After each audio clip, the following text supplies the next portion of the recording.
Tak. Sekarang ni siapa cakap aku tak ada rumah dekat area Taman Puteri Kulai untuk dijual bro. Ni belakang rumah aku ni, rumah teres 2 tingkat.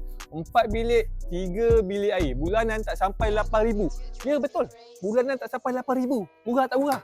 Murah betul. Okay, jom kita review. Let's go. Macam biasa, kita starting dengan bahagian carport dia. Kalau kau tengok bahagian carport dia, memang betul agak luas. Lantai dia dah full mozaik. Okay, ini ada kawasan carport dia. Okay, cerita bahagian carport, kita pergi bahagian tepi dia. Kalau kau tengok bahagian tepi ni, ada juga tanah lebih sesuai untuk anak-anak bermain. Untuk korang buat BBQ pun, nak buat kebun-kebun kecil dekat sini pun agak nice juga. Okay, ini adalah kawasan tanah dia. Okay, cerita bahagian luar, jom kita masuk dalam. Okey, ini adalah bahagian ruang tamu dia. Kalau kau tengok kiri kanan dia betul-betul nampak agak luas dan memang cantiklah ruang tamu ni. Kalau family korang nak berkumpul dekat sini pun, nak lepak, tak ada masalah. Kalau ruang tamu ni untuk layan tetamu pun tak ada masalah. Ini adalah keluasan ruang tamu dia. Okey, ini adalah bahagian dining area dia. Kalau kau tengok ruang untuk dining area ni betul-betul nampak agak luas juga. Boleh tak satu set meja makan 4 ataupun 6 orang makan. Okey, ini adalah keluasan dining area dia. Okey, cerita bahagian dining area dia, jom kita pergi bahagian kitchen dia. Kalau kau masuk terus bahagian kitchen ni, kau akan jumpa laundry area dia dulu. Okey, ini adalah bahagian laundry area dia. Lepas bahagian laundry area dia, ini adalah bahagian dapur dia. Kalau kau tengok dia siap dengan tabletop, memang agak cantik. Dah full extend, dah full renovate, memang tak ada hal. Okey, kau tengok. Kalau kau ada duit lebih, bertambah keminit kat belah bawah ni. Ini adalah kawasan bahagian dapur dia.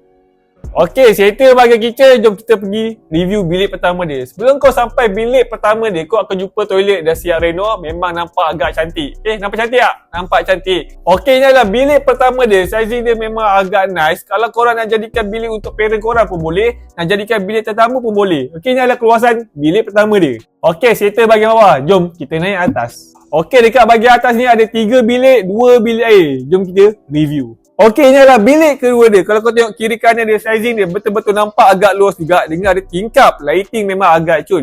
Kalau kau nak jadikan bilik kedua ni untuk jadikan bilik anak pun tak ada masalah. Nak jadikan bilik ni untuk study pun tak ada masalah. Okey, ini adalah keluasan bilik kedua dia. Okey, ini adalah bilik ketiga dia. Kalau kau tengok bilik ketiga ni, ruangan dia agak nampak besar juga. Dengan dah siap ada tingkap, lighting memang agak cun. Kalau kau nak jadikan bilik ketiga ni untuk bilik anak lelaki pun tak ada masalah. Untuk anak perempuan pun tak ada masalah. Okey, ini adalah keluasan bilik ketiga dia. Okey, ini adalah master bedroom dia. Kalau kau tengok kiri kanan, depan belakang, bilik ni betul-betul nampak agak luas. Kalau kau nak letak set katil king dekat sini pun tak ada masalah. Nak letak almari besar pun tak ada masalah. Okey, ini adalah keluasan master bedroom dia. Kalau korang mencari rumah teres 2 tingkat, 4 bilik, 3 bilik air dekat area Taman Puteri Kulai, kalau korang berminat, boleh tekan link dekat bio. Okey guys, apa? Ciao.